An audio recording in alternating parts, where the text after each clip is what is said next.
അപ്പോൾ ബേസിക്കലി എല്ലാവർക്കും അലട്ടുന്ന ഏറ്റവും വലിയൊരു പ്രോബ്ലമാണ് സ്പ്ലിറ്റൻസ്. എത്ര പേരോട് ക്വസ്റ്റ്യൻ ചോദിച്ചെന്ന് അറിയാം, എങ്ങനെ ചേച്ചി സ്പ്ലിറ്റൻസ് മാറ്റുന്നതെന്നൊക്കെ.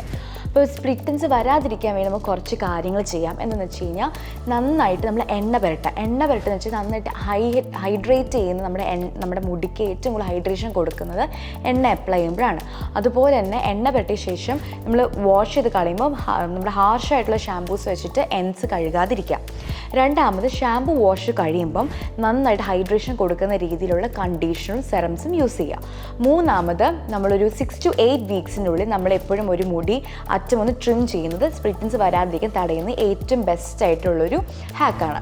അതുപോലെ തന്നെ നമ്മൾ ഹൈ ഇൻറ്റൻസ് ആയിട്ട് നമ്മൾ ഹീറ്റ് പ്രൊഡ്യൂസ് ചെയ്യുന്ന പോലത്തെ ഹെയർ സ്റ്റൈൽസ്, നമ്മൾ ഹൈ ബൺസ് അങ്ങനെയൊക്കെ ഒന്ന് കെട്ടാതിരുന്നാൽ നമുക്ക് സ്പ്ലിറ്റൻസ് വരുന്നൊന്ന് ഒഴിവാക്കാം. അപ്പോൾ ഇതുപോലത്തെ സ്പ്ലിറ്റൻസിനെ കുറിച്ച് നിങ്ങൾക്ക് പറയാനോ കമൻസോ പറയുകയാണെങ്കിൽ നിങ്ങൾ താഴെ കമൻറ്റ് സെക്ഷനിൽ പറയുക. അതുപോലെ തന്നെ ഈ പേജ് ഫോളോ ചെയ്യുകയാണെങ്കിൽ ഇതുപോലത്തെ ഈസി ആയിട്ട് ടിപ്സും അതുപോലെ ഹാക്സും ഹെയർ കെയറിനെ പറ്റി നിങ്ങൾക്ക് അറിയാൻ പറ്റും.